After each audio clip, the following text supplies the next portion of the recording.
These migrants hit rocks and capsized off Lanzarote in Spain's Canary Islands. They had travelled 1,500 kilometres in a small fishing boat from North Africa.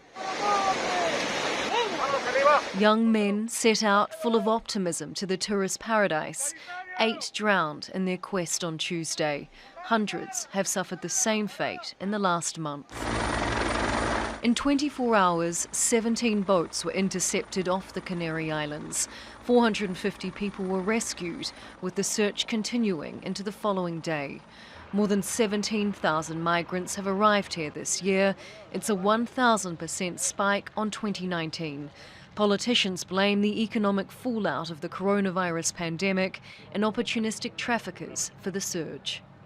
The Italian and Spanish prime ministers discussed the crisis on Wednesday. Border controls of the Italian and Spanish governments are efficient and effective. The problem is what we do with these human beings that are trafficked by mafias and that run the risk of dying, in this case, for example, in the Atlantic, as a consequence of trying to reach the Canary Islands.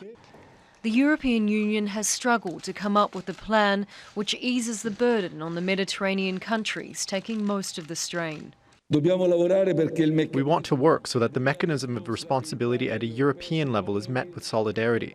And we need to work in order to have effective mechanisms on a European level, because it can't be the country of the first arrival that bears the burden of all the migratory flows. Back on the Canary Islands, shelters are stretched beyond capacity. Spain says it will provide more tents. Hotels are being turned into temporary accommodation, but it's hard to keep up. More migrants have arrived in November than the last 4 years combined. Charlotte Bellis, Jazeera.